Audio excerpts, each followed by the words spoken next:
একঘেয়েমি গরম ভাতের সাথে রুই মাছের কালিয়া কিংবা ঝাল না বানিয়ে একবার এইভাবে ট্রাই করতে পারো। রুই মাছের কালিয়া রেসিপিটা গরম ভাত দিয়ে খেতে কিন্তু অসাধারণ লাগবে। তো রেসিপিটা বানানোর জন্য এখানে কয়েক পিস রুই মাছের টুকরো নিয়ে নেওয়া হয়েছে।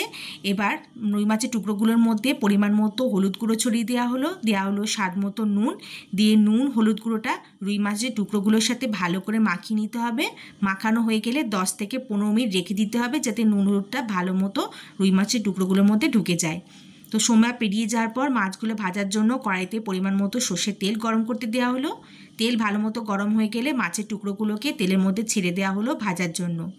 এরপর গ্যাসের মিডিয়াম ফ্লেমে মাছগুলোকে ভালো করে ভেজে নিতে হবে। বেশি লালচে বা খড়ো করে ভাজার দরকার নেই, একটু হালকা করে ভাজতে হবে যাতে মাছের স্বাদটা নষ্ট না হয়ে যায়। তো এক পিঠটা ভাজা হয়ে গেছে, অপর পিঠটা ভাজার জন্য উল্টে দেওয়া হলো। তো মাছের টুকরোগুলো ভালো মতো ভাজা হয়ে গেছে, এবার তেল থেকে ছেঁকে তুলে নেওয়া হলো। এইদিকে একটা মশলার পেস্ট বানিয়ে নেওয়া হয়েছে। এখানে পরিমাণ মতো আদা, রসুন, কাঁচা লঙ্কা, পেঁয়াজ বাটা আছে। তাতে দিয়ে দেওয়া হলো কিছুটা পরিমাণে টক দই। এখানে 100 গ্রাম মতো টক দই দেওয়া হলো। আর দেওয়া হলো পরিমাণ মতো 1 চামচ হলুদ গুঁড়ো, 1 চামচ কাশ্মীরি লঙ্কা গুঁড়ো দিয়ে টক দইটা মশলা বাটার সাথে ভালো মতো ফাটিয়ে নিতে হবে। তো টক দইটা মশলা বাটার সাথে ভালো মতো ফাটিয়ে নেওয়া হয়েছে। এবার যে মাছ ভাজা তেল আছে তার মধ্যে কিছুটা পরিমাণে মেথি ফোড়ন দিয়ে কয়েক কোয়া রসুন কুচি ভাজতে দেওয়া হলো। আর দেওয়া হলো ছোটো চামচের 1 চামচ হিং, মানে হিং গুঁড়ো যেটাকে বলে। এবার রসুন কুচিটাকে একটু ভেজে নিতে হবে। ভাজা হয়ে গেলে ওই মশলা বাটা আর টক দইয়ের পেস্টটাকে ঢেলে দেওয়া হলো, দিয়ে মশলাটাকে ভালো মতো কষিয়ে নিতে হবে। এই সময় গ্যাসের ফ্লেমটা কিন্তু মিডিয়ামে রাখতে হবে। মশলা কষানো হয়ে গেছে, পরিমাণ মতো জলটা ঢেলে দেওয়া হলো আর দিয়ে দেওয়া হলো স্বাদ মতো নুন।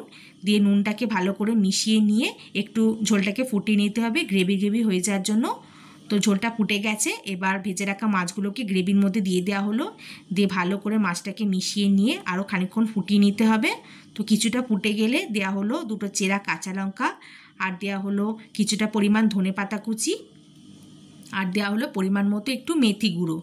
দিয়ে আরও 2 মিনিট মতো ফুটিয়ে নিলেই মাছের কালিয়াটা একদম তৈরি হয়ে যাচ্ছে। তো এরপরে একটা পাত্রের মধ্যে মাছের কালিয়াটাকে নামিয়ে নেওয়া হলো।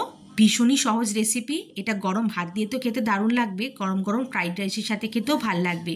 তো রেসিপিটা যদি ভালো লাগে অবশ্যই লাইক করে দেবে, কমেন্ট করে দেবে, শেয়ার করে দেবে আর আমার চ্যানেলটা সাবস্ক্রাইব করে দেবে। তো চলো এখানেই আজকের মতো ভিডিওটা শেষ করলাম। ধন্যবাদ।